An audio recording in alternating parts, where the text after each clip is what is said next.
What's up, guys? My name is Andre. I'm going to be covering the previous session correlation report on edgeful.com. This is a very, very simple report. It's literally saying if yesterday was green, how often does today close green? If yesterday was red, how often does today close red? There are two customizations that I'm going to cover, but let's start off on TradingView with our indicators. This is the market session indicator. I'm going to go and add my line so we can see very obviously what the green and red days are. So right now we're looking at YM in the last 6 months. We're looking at the open to close customization. So that means that we're looking, what determines a green or red day is the open to the close of the session. So is the close of the session higher than the open? That's a green day. If the close of the session is lower than the open, that's a red day, right? Very, very simple, very straightforward. In this case, when you're looking at this, the lines, you can see this line goes away. I add it back. Anything that has an upward facing line is a green day. This would be obviously a red day. In this case, what this report is saying is if yesterday closed green, how often does today close green? You can see 56% of the time when yesterday closed green, today will also close green. So not very strong in terms of giving you a bias. It is a very slight confluence. Keep in mind we are in a bull market.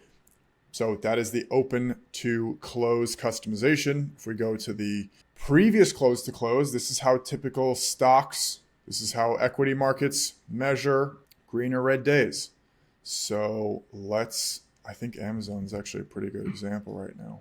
So you can see we had earnings. So if we look from the previous close to today's close, let's just pretend that today's closing here, even though right here, this session is red, this would count as a green day. You can see right up here, Amazon is plus 10% today. When you hear on CNBC or any news, Amazon up 10%, it is never from the opening price of today.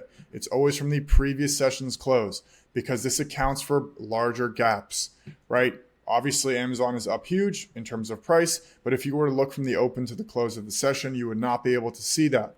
The only way to do that is to look from yesterday's close to today's close. So I'll switch back to YM right over here, right? Here's an example. Yesterday's close right over here. Today closed below that. This is now a red day, right? Because this price closed below here, even though, right, you can obviously see this session, when you look from open to close is green, it was still technically a red day because it closed below the previous session's close. That is the difference between the previous close and the open to close customization. So you can see if yesterday was green, kind of a coin flip on whether today's going to close green or red relative to yesterday's close, not relative to today's open.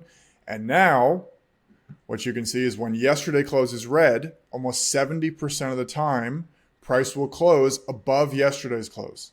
So that's really important, right? Let's look at this. This is actually a terrible example here, but when yesterday closes red, and again, now we're pretty much always ignoring the open of the sessions now. So here, perfect example. So from here to here, this is a red day, right? Why is it a red day? Because this closed below the previous day's close right over here. Now this is a green day, which is exactly what this is saying here. Why is this a green day? Because today closed above yesterday's close, right? That's all this is saying. If this was helpful, please, guys, reach out to our support with any questions, or what I was going to say is please subscribe to the YouTube, but you can always reach out to our support with any questions. In terms of understanding your daily bias, this is why you're going to use this report. So if this is helpful, again, please subscribe to the YouTube.